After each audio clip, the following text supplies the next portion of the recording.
What's up, guys? How are you? Welcome into a Sunday morning episode of the Daily Juice Podcast. My name is Matt Perrault. You guys can follow me across all of my socials at Sports Talk Matt. And welcome to the day after the first really bad day of 2025. We will have many of these. This is not the first time, nor will it be the last time during this year that we will wind up down 3.55 units. The Texans, well, we'll talk about that here in just 1 second. That could have. They lost by 9.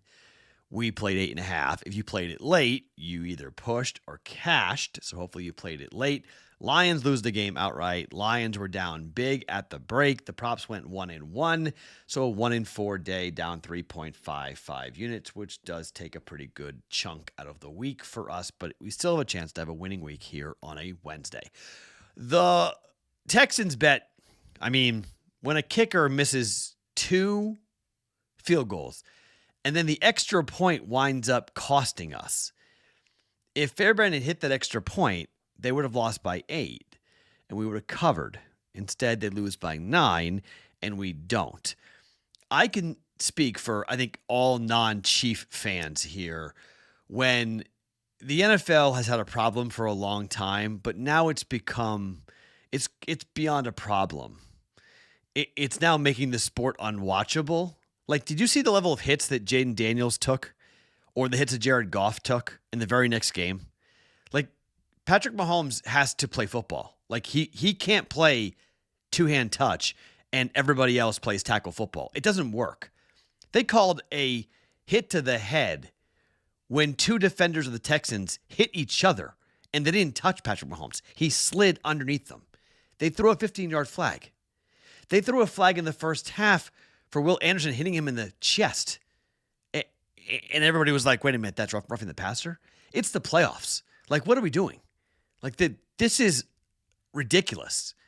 Now, I don't know whether the Texans would have won the game or not. I know they would have covered, but I don't know if they would have won the game or not. The Chiefs were the better football team on paper. They were the better football team in key moments, but the Texans won every single category of that game. They ran the ball more effectively. They played better defense. Heck, they got put on their heels from the opening kick when they had to hold the Chiefs to a field goal right out of the gate. They were down 3-0 after the first 30 seconds of the game. I thought the Texans played really well, but I really thought the referees had a major, major impact. I thought they had the thumb on the scale. That crew now is 7-0. The Chiefs are 7-0, and that crew is refereeing. Watch out for that crew. If that crew gets to the Super Bowl, watch out, because that crew is biased. I hate to call out referees, but I don't think they're trying to make it so the Chiefs win. I just think they're making it so no one can touch Patrick Mahomes. And, Mahomes tried to buy a call on the sidelines where he flopped, and literally everybody on the Texans sideline thought the referees were going to call it. Like, it was an awful. He slowed up right before the sidelines and then leaned back and then got pushed and then flopped. Like LeBron level flop. And everybody thought that flag's going to come out, right? That flag's going to come out, right? So it's another game in which you see the Chiefs win by 1 score. If you teased it with the Texans, you got there. CJ Stroud now is 14-3 as a dog. 2 6-point teasers. Unfortunately, on the other side, Jared Goff kind of turned back into a pumpkin. Those interceptions were horrible. You can talk about the defense and the injuries, the effectiveness of Jaden Daniels, the unbelievable play of the wide receivers for the Commanders, but really it was the turnovers. That's what really hurt the Lions. Can't turn the football over. Can't throw interceptions. Can't throw interceptions in the end zone. Jared Goff, oh my goodness gracious, that was brutal to watch. So that killed the day with us. So 0-3 on our full unit plays, 1-1 on our prop bets. So if you guys watched the live stream on Saturday morning or Saturday afternoon, depending on where you are, you know the plays. Like, you know what I've bet. If you haven't, I'll tell you here in just 1 second, but I'm going to give you player props this morning on the Discord channel, bettingpros.com/chat. Note the start time It is not going to be in the morning early. It's going to be in the morning late. It's going to be at 11 o'clock Pacific, 2 p.m. Eastern time, because kickoff for the first game is not until 3 p.m. Eastern time. So I'm going to go at 2 p.m. Eastern time on our Discord channel. I'll give you at least 2 player props, maybe more. We'll break down the game, take questions from you guys as to whatever you want. We'll go for about 20 minutes or so. BettingPros.com/chat. By the way, a bunch of you have been asking, when you get booted from the Discord channel for whatever you could have done, I have no idea what you could have done, but you can't ask me to put you back because I don't know why you were kicked out. If the link doesn't work for you, if you put in bettingpros.com/chat and the link says expired or it doesn't work, that's because you've had your privileges, it's a free site, revoked. And I'm not going to give you your privileges back because I don't know why somebody banned you. If we knew why somebody banned you, then, maybe I might come up and have a conversation. But I don't know why. I don't know why it happened. So for that reason, just heads up on that. That's why. So that's why you've been kept out. Okay.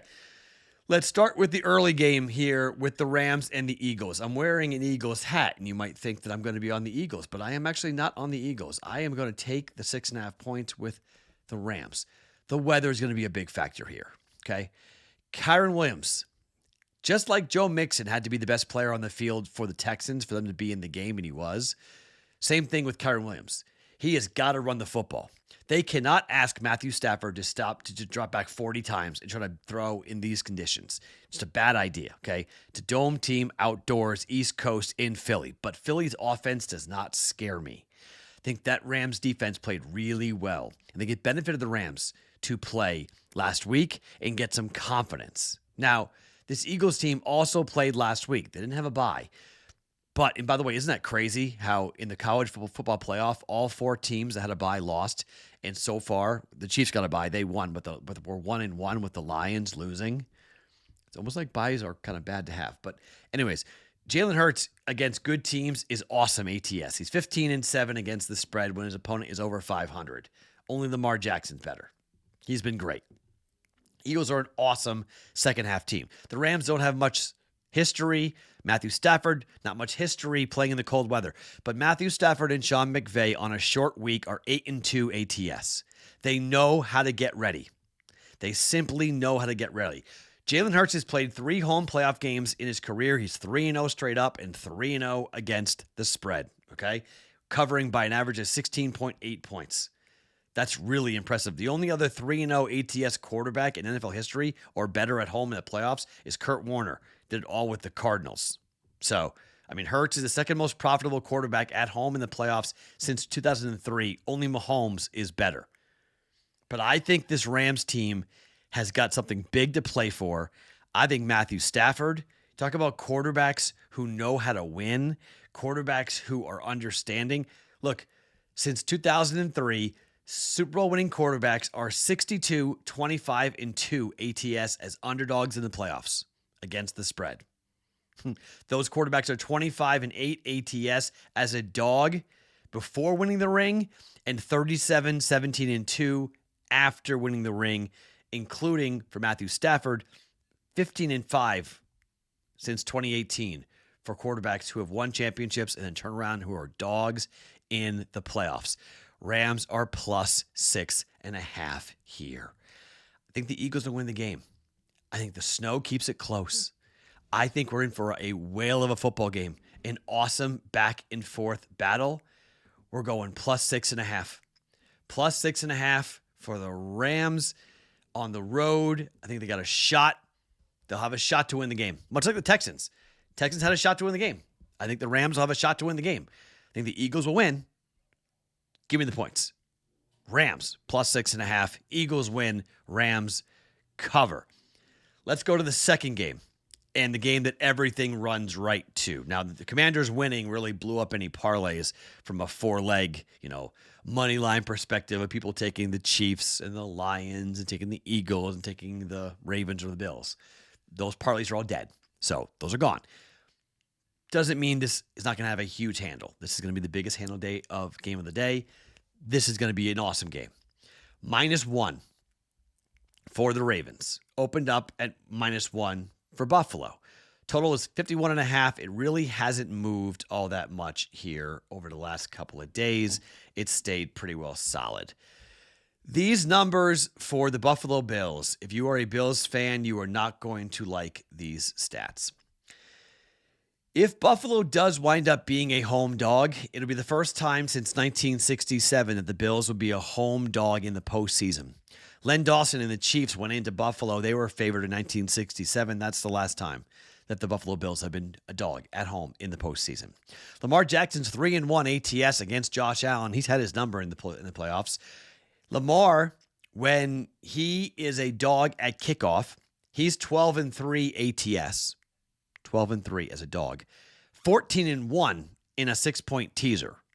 If Lamar opens as a dog, as he did here, he's not a dog right now, he's favored, but it did open as a dog. Lamar Jackson is 19-1 in a 6-point teaser. He's 17-3 against the spread. Lamar is 20-5 straight up when games are played at night. That's the best mark of any starting quarterback since the merger for QBs who have started 15 games. And here's the kicker. Baltimore won the first game 35-10. In rematches from the regular season in the playoffs, where the winning team won by 20 points or more, the winning team is 10-1 straight up in the rematch. I'm going to gamble. I don't normally gamble, but I'm going to gamble. We have that 1 unit play on the Ravens to win the Super Bowl. I'm going to double down on it. I'm going to lay the 1. I'm going to lay the 1 with the Ravens to win this game and to advance to the AFC Championship game at Arrowhead up against the KC Chiefs, where I'm going to guess they're probably going to be somewhere, I don't know. If they kill the Bills, they might be favored. But if they just win by like 4 or 5 points, probably KC -1, KC -2, kind of a similar line that we see here for today. But I'm going to come in here and I'm going to lay the 1. We're going to go -1. Ravens -1 for 1.1 units. And I'm going to do a same game teaser. Now, you have to shop around to find this because I bet this yesterday and there really aren't any picks out there. So you probably got to wait a little while. Wait to see where this is, and you can get 51.5 now and tease this up to 57.5. I think you get a pick. You go +6 on the Ravens, and then you get 57.5. It's a better number than what I've got. I've got Ravens +6 and the under 56.5. Under 57.5 obviously is a better number than what I have played. But if you look at just how these teams have played, 56.5 is a lot of points, okay? I know we just saw it with the dome game for the Lions and the 42 points scored in the second quarter, which was the most ever in a playoff game in the second quarter for the Commanders and the Lions. I just don't think these teams are going to run the ball. I think they're going to run the ball. I think because they're going to run the ball as effectively as both of them I think are going to, I don't think we see both teams in the 30s. That would really be surprising to me, to be quite honest. The first game was 35-10. If we get that again, then we're good. Then the game's going to go under on this. So the weather is definitely something to pay attention to, okay? It's going to feel, it's going to be most likely no snow, but it's going to be frigid, Arctic cold. 13-degree temperature with wind. It's going to feel like 2, 3, 4, 5, somewhere in that range. Nasty. Tackling is going to suck. Tackling Derrick Henry is going to suck. More on that when I give you the prop bets coming up later on today. Okay, so our 3 bets for today. And look, I'm due to cool off, so you want to fade it, go ahead. We won 8 of 10. We've gone back-to-back losing days. So, is this the cool off? Very possible. But Rams +6.5 for 1.1 units. Ravens -1 for 1.1 units. And the Ravens +6 and the under 56.5. Same game teaser for the Ravens and their game up against the Buffalo Bills. We've got 3 bets going on the Ravens to win that game. Super Bowl future, Ravens -1 and Ravens in a teaser and the under. So we'll see how this plays out. Rams +6.5. I think that Rams game's going to be really fun. I cannot wait. Both games are going to be awesome. Can't wait to watch either one. 11 a.m. Pacific, 2 p.m. Eastern Time on the BettingPros Discord channel. BettingPros.com/chat. Player props, breakdown, line movements, late scratches, and other information we'll have for you coming up later on today. Looking forward to seeing all of you on our Discord channel live chat at 2 p.m. Eastern Time today. My name is Matt Perrault. Follow me across all socials at Sports Talk Matt every single morning, wherever you guys get your podcasts. It is Daily Juice.